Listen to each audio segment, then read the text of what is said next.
Hello बच्चा लोग, कैसे हैं आप सब? बढ़िया। चलिए हम लोग आगे की बात करते हैं। आगे आपने कभी देखा है प्लांट्स लगाया होगा आपने, तो प्लांट में जो चेंजेस होते हैं, मूवमेंट होता है, वो कभी ऑब्जर्व किया है कि कैसे हमने एक छोटा सा सीड या सीडलिंग या छोटा सा प्लांट लगाया था और वो धीरे धीरे बड़ा हो गया। सी यहाँ पे आप देख सकते हो, छोटा सा प्लांट लगाया गया, फिर इसमें लीव्स आने लगे, लीव्स आने के बाद इसमें फिर धीरे धीरे फ्लावर्स भी आने लगे और फिर ये पूरा मैच्योर प्लांट बन गया। बड आया, फिर उसमें चेंजेस, फिर उसमें चेंजेस और फिर फ्लावर। कैसे होता है ये होता है हार्मोन्स की वजह से। Plant movements are coordinated by hormones. जो इनकी बॉडी में हार्मोन्स होते हैं ना, या कहें कि जो ये हार्मोन्स को रिलीज करते हैं, प्लांट जैसे जैसे मैच्योर होता है तो वो हार्मोन्स को रिलीज करने लगता है और उसी की वजह से इतने सारे चेंजेस आते हैं। यहाँ पे देखिए 4 टाइप के हार्मोन्स होते हैं प्लांट में। पहला auxin, gibberellins, cytokinin and abscisic acid. Note कर लीजिएगा आप, auxin, gibberellin, cytokinin, abscisic acid. अब ये काम क्या करते हैं, या प्लांट की ग्रोथ में ये कैसे हेल्प करते हैं, या क्या इफेक्ट होता है इन पे, इनका प्लांट्स पे। ओके, अब हम लोग ये देखेंगे। तो सबसे पहली बात ऑक्सिन की बात करते हैं। ऑक्सिन जो होता है ये शूट को ग्रो करने में हेल्प करता है। Help shoot cells to grow longer. Shoot के जो सेल्स होते हैं ना, ऑक्सिन की वजह से वो सेल डिवीजन ज़्यादा होने लगता है और सेल डिवीजन ज़्यादा होने की वजह से वो प्लांट बड़ा हो जाता है, मतलब शूट बढ़ जाता है। See phototropism in moong bean seedling, the shoot is positively phototropic. मूंग के सीड्स लगाए गए, ओके, वो ग्रो किए। अब यहाँ पे देखो, जैसे इधर लाइट पड़ी तो प्लांट इधर टर्न कर गया, किया ना, हाउ, यूनिडायरेक्शनल लाइट पड़ी, लाइट इधर पड़ रही है और प्लांट ऐसे टर्न कर गया, क्योंकि ऑक्सीजन जो है वो यहाँ से इधर शिफ्ट हो गया। ये लाइट सेंसिटिव होता है तो ये खुद को अपने आप को डार्क एरिया में ले जाना चाहता है। अब जैसे ये डार्क एरिया में जाएगा तो फिर वहाँ से ग्रोथ बढ़ेगी। ऑक्सीजन का काम ही है शूट को ग्रोथ करवाना। सेल डिवाइड होगा तो वो बढ़ जाता है। क्लियर? गिबरेलिंस, गिबरेलिंस क्या करते हैं? कभी आपने बैम्बू का प्लांट देखा है? तो जैसे बैम्बू है ये, तो अब ये वाला स्ट्रक्चर क्या इतना ही रह जाएगा? जैसे मान लीजिए इतना बड़ा है तो उसमें छोटे छोटे सेगमेंट्स होते हैं, लेकिन जब वो बड़ा होते जाता है तो वो सेगमेंट जो होते हैं वो बड़े बड़े होने लगते हैं। ये छोटी चीज बड़ी हो जाती है, वो गिबरेलिन की वजह से होती है। When gibberellins act on stem, gibberellin, यहाँ देखो ये जो नोड आपको दिख रहा है वहाँ पे गिबरेलिन है। अब गिबरेलिन वहाँ से सिक्रीट होगा तो क्या होगा? स्टेम देखिए इलोंगेट हो रहा है।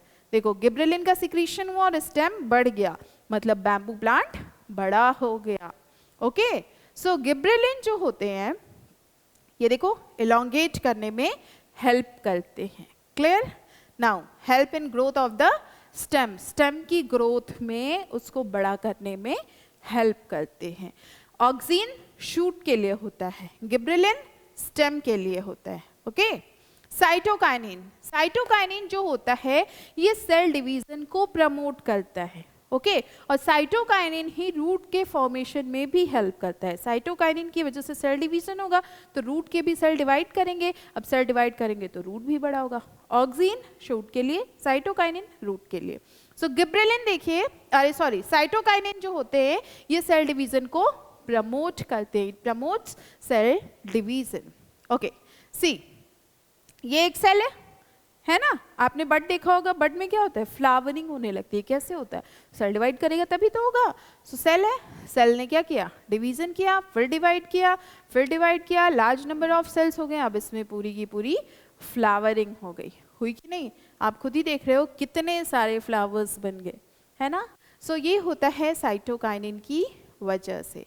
एब्सिसिक एसिड, एब्सिसिक एसिड जो होता है ना ये ग्रोथ को इनहिबिट कर देता है and leads to wilting of leaves. जो लीव्स होती हैं वो गिरने लगती हैं। जैसे कि मान लीजिए आप इस डायग्राम में देखिए, ये लीफ है, नॉर्मल लीफ थी, फिर फॉल डाउन हो गई। किस वजह से? एब्सिसिक एसिड की वजह से। तो ये ग्रोथ को इन्हेंस नहीं करता है, इनहिबिट कर देता है। इसे इनहिबिटर भी कहते हैं।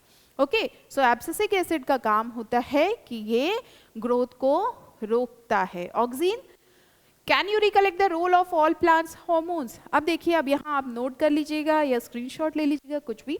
ऑक्सीजन जो होते हैं they help shoot cell to grow longer, shoot के सेल्स बड़े होने लगते हैं. Gibberellins help in growth of stem. Cytokinin promotes cell division and abscisic acid inhibit growth and lead to wilting of leaves. ये तीन जो ऊपर के हार्मोन्स हैं ना, are all the hormones promoting growth? क्या ये भी ग्रोथ को प्रमोट कर रहे हैं सारे? सी, यहाँ पे ये जो तीन हार्मोन्स हैं ये तो प्रमोट कर रहे हैं नो डाउट, लेकिन ये जो एब्सिसिक एसिड है इसकी वजह से लीफ क्या हो रही हैं? डेड हो जा रही हैं. सो आंसर इज नो, सारे प्रमोट नहीं कर रहे हैं. ये तीन हैं, ये ग्रोथ प्रमोटर्स हैं and they lead to the growth of plant. इनकी वजह से प्लांट्स में ग्रोथ होती है, क्योंकि शूट बढ़ेगा तो भी प्लांट बड़ा होगा, ग्रोथ होगी. उसके बाद स्टेम बढ़ेगा तो भी प्लांट ग्रो कर रहा है. सेल डिवीजन होगा तो आपने देखा फ्लावरिंग होती है, फ्रूटिंग होती है. उसके बाद एब्सिसिक एसिड है तो ये क्या करते हैं? ग्रोथ को इनहिबिट करते हैं. दे आर ग्रोथ इनहिबिटर्स, ये ग्रोथ को रोक देते हैं, स्टॉप्स द ग्रोथ. क्लियर? तो ये सारे हार्मोन्स हैं जो प्लांट के लिए यूज होते हैं. ओके, चलिए अब हम लोग कुछ और एग्जांपल देखेंगे. Let's see some other examples. आपने कभी वो मटर के प्लांट देखे हैं? मटर के प्लांट देखे हो? नहीं, अच्छा, शायद आपने मनी प्लांट देखा होगा. मनी प्लांट को जब हम लोग लगाते हैं तो वो ऊपर बढ़ता रहता है. वाई? ये देखिए कुछ ऐसे इनमें कर्ल्स दिखाई पड़ते हैं, ट्विस्ट होते हैं. See what happens. Pea plant showing tendril, grape vine plant showing tendril. ये पी प्लांट है, ये टेंड्रिल शो कर रहे हैं. ये ग्रेप वाइन है, ये भी टेंड्रिल शो कर रहे हैं, है ना. नाउ अब होता क्या है? Why does the tendril entwine around the object? आपने देखा होगा कि टेंड्रिल जो होता है वो किसी भी ऑब्जेक्ट के अराउंडिंग में टर्न कर जाता है. जैसे कोई डंडा लगा दे या फिर कोई स्टिक, रॉड, कुछ भी लगा दे, या जैसे अगर हमने प्लांट को बढ़ा रहे हैं और अपने बालकनी में लगा दिया है या रूफ टॉप पे चढ़ा रहे हैं, तो क्या होता है? हमने कुछ ऐसा स्टिक लगा दिया. अब इसकी जो टेंड्रिल्स होती हैं वो इसके सराउंडिंग में मूव करने लगती हैं. Now what happen? Tendrils are sensitive to touch. Tendril जो होते हैं ये सेंसिटिव होते हैं, मतलब जब इनको छुआ जाए तो ये सेंसिटिव हो जाते हैं. तो जैसे ही ये किसी ऑब्जेक्ट के कांटेक्ट में आते हैं, when they come in contact with any object, the portion of the tendril which is in contact between sluggish, whereas growth is faster at the other portion.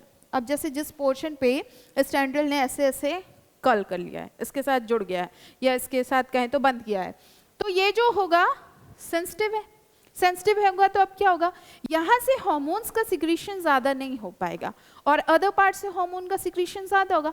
तो जब दूसरे पार्ट से hormone का secretion ज़्यादा होगा तो वो बढ़ते चले जाएंगे, है ना. वाइल टेंड्रिल क्या होगा? यहीं पे रह जाएगा, क्योंकि हार्मोन सिक्रीट नहीं हुआ, सेंसिटिव था, तो ये यहीं पे रुक गया और अदर पार्ट बढ़ गया. फिर वहाँ से टेंड्रिल निकलेगा, फिर बन जाएगा, फिर प्लांट आगे बढ़ जाएगा.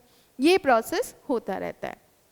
इसी वजह से जो टेंड्रिल्स होते हैं ना वो वहीं पे जुड़ जाते हैं और फिर प्लांट को एक मतलब कहें तो बेस भी मिल जाता है कि वो उसको यूज करते हैं. सी ऐसे ऐसे ये मूव करने लगते हैं. These cause the tendril to entwine itself around the object and thus cling to it. इसी वजह से जो टेंड्रिल होते हैं वो बाइंडिंग कर लेते हैं, मतलब बाइंड कर जाते हैं किसी ऑब्जेक्ट के और फिर वो वहीं रुके रह जाते. ये भी तो होना चाहिए भाई कि इनको भी तो बढ़ना चाहिए. आप कभी नोटिस करिएगा टेंड्रिल्स ग्रो नहीं करते हैं, वो जहाँ जैसे जिस एरिया में बाइंड अप हो गए उतने दूर में ही वो रह जाते हैं. देयर लाइफ ऐसा नहीं है कि वो डेड कर जाते हैं, लेकिन उनमें ग्रोथ नहीं हो पाती है ज़्यादा. ओके, सो ये पूरा प्रोसेस होता है और प्लांट ये देखिए पूरी तरह से बढ़ जाता है. क्लियर? चलिए इतना ही था. That's all. If you have any problem related to this one, तो आप पूछ सकते हैं, कोई प्रॉब्लम